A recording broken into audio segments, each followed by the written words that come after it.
would you plant your seedlings directly into a sandbox? Why or why not? No nutrients. No nutrients. Yeah, exactly. There's like this intuitive, you're like, oh, that one doesn't work. No But how about the moisture water? Say it again. No moisture retention. No moisture retention, the water drains right through, right? But they do start, right? Like the seedlings will start. So we know that there's something that they're not getting to be able to grow and mature, right? So this is my example, and you know we were already over here looking at the sand, silt, and clay. The just sand is the mineral component. There's two other kinds of minerals, and it's just by size class, the silt and the clay, and that's what we're seeing layered up in these jars. We see the sand on the bottom, we see the silt in the middle, like I said, and then we see the clay floating in the water.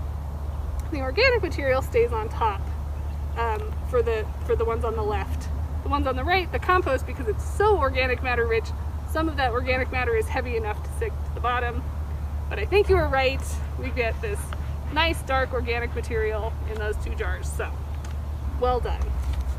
So you're saying that's what you need to grow? The stuff you need?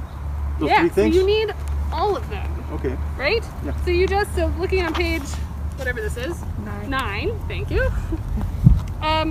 This is what makes up soil, right? Soil is not just one thing. It is the combination of all of these. And we've talked about all of them. So we've got the minerals, so the silt, sand, and clay. That's usually about 45%.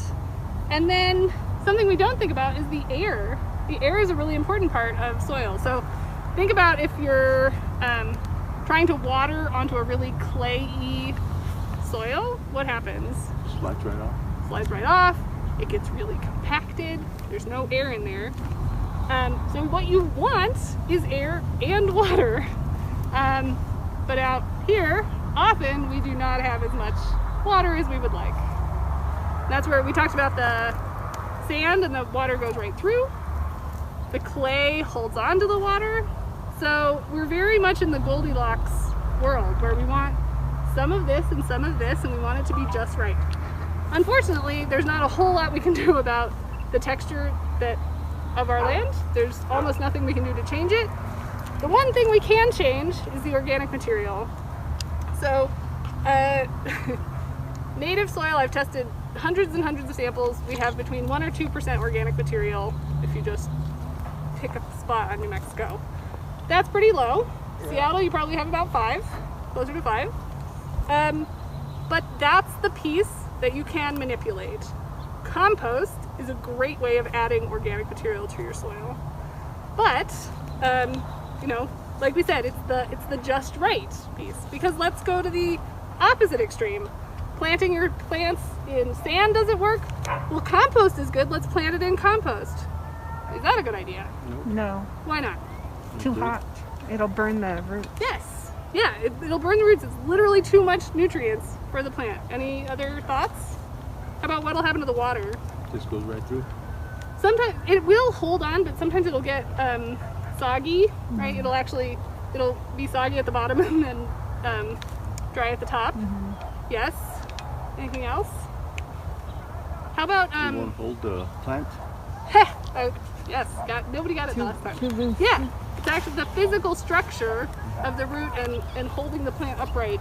It's too floppy. Yeah. So we've got our two extremes. Again, we're in this Goldilocks realm where we want it to be just right. So about 5% organic material is generally a pretty good target, and it's really hard to get to here.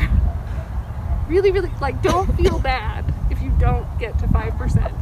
It's extremely difficult to get to 5%. Goodness.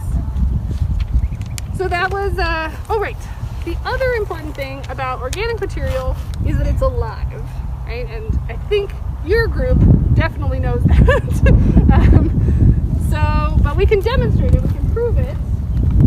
So, does anyone remember using hydrogen peroxide when you were a kid and you scraped your knee? What was it for? Why did you do it? Those bacteria living. Kills bacteria. So the mechanism actually disrupts cell walls. And that, you know, as soon as you don't have a cell wall, you can't stay alive.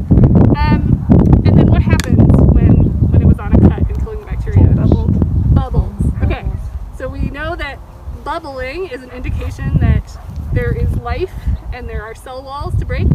So coming back to our little our piles, what is your hypothesis? Are we going to have more bubbles with the driveway soil, or are we going to have more bubbles with the last little bit of compost? Compost. Okay, let's try it. A new person.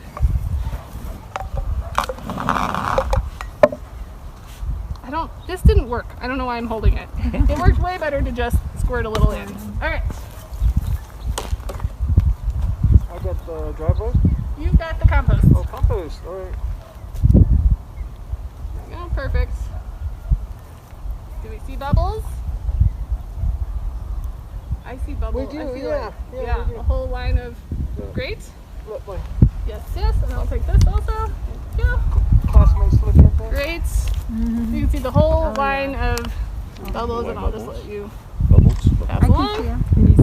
You trust us? You use it to mix it? You can mix it, yeah. Eva, This you want is to another take thing a you can picture do of in the your own bubbles? soil. Sorry? Want to take a picture of the bubbles for us? Oh, yeah. Perfect. Great hand modeling. Got a career ahead of you. Yeah, that was really going. Okay, great. Going up. Look at that. Cool. Oh yeah, and it like Look at lifts that. up. All right. Part two. So this is the soil here? This is just the driveway. Yep. Okay, some Mix it? bubbles. A little bit. Yeah. We'll just mix. You want to mix it? Here. He wants to mix everything. There you Yeah, go. look at that. It's like Yeah. icing. You should There put we this go. on your cakes. That one's So this is a quick and easy way to, you know, it's not a perfectly quantitative way to test your soil, but we know that there's more life in one than in the other. Oh my, look at that. Well, almost tripled in size. Cool. So that's another thing about organic material is it's full of life. You guys know that because you talked to Juliana first. I was convincing the other group, but I think they believed me. Great. So I have a question. So when you do this to find out what kind of soil you have, this would be, since there's more sand here, this one would be considered sandy soil? Yeah, that would probably be sandy. There's, I'm gonna give you a shout out. We have an entire soil health workbook that tells you so much more that you can download. And so this is like our half-page version. We have like an entire chapter. So I'll definitely point you there. Okay. Great. So our last, so if our compost is so great, should we plant it directly into compost? No. There's some great mixes in chapter 4. We talk about how you could mix mineral and compost together. So you can check that out. And then the last question, and Juliana might have addressed this already. If we're ultimately putting the compost onto the soil, why can't we just mix our feedstocks directly onto our soil? It's not compost yet. That is such a great answer. Yeah, exactly. It's so the decomposition process is going to happen no matter what. It'll be much slower. And because it's chunks and they're all spread apart, those tiny little microbes aren't going to have all the nutrition they need, and so it's just going to be so much slower. The other problem, and I talked about this at the very end with the other group, and I'll talk about it now. So mulch is wonderful, right? We probably talked about wood chips as being a feedstock. Mulch should never be incorporated into the soil because the microbes have a hard time breaking down this carbon compound, and so they'll actually steal nitrogen from your plants. So it's a great surface cover, great surface cover that needs to be incorporated in.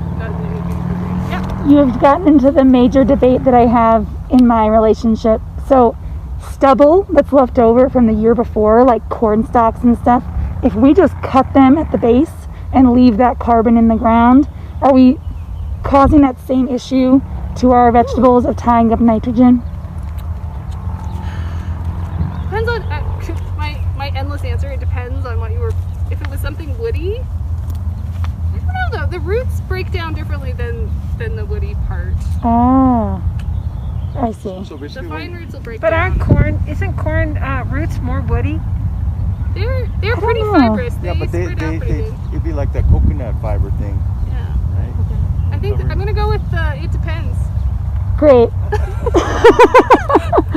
I think you should dig up the roots and look at it. Okay. Yeah, we- and see what's happening because you've left them all winter. Yep. Yeah, go dig it up and see what's happening. Cool. But It's- no, I'm sorry. go for it. I was gonna say when you do the you put you use a lot of that red chip stuff. Uh-huh. So when you're gonna turn the dirt, then you gotta clear all that off then, and then. I would scoop it off. Yeah. What That's about great. straw? Is straw okay to have? Straws? Yes, and like the smaller it is, the easier it's going to be to break down. Yeah, because doesn't it or also blow help away. retain moisture? And retain moisture, yeah. So, and like I said, you can do it. You can just, there's, generations and civilizations that, put their food waste directly onto their fields. It's okay. It's going to decompose, but by having it in a controlled environment, it's going to be faster and more efficient, and you're going to get a more consistent final product. So, great. Questions about our sort of Goldilocks, our three questions about Goldilocks thing. Goldilocks? It was like too much sand, too Oh, much okay. organic Okay. material, The too three much little feedstocks. bears. Those are the Hello. three bears. Compost is the delicious porridge.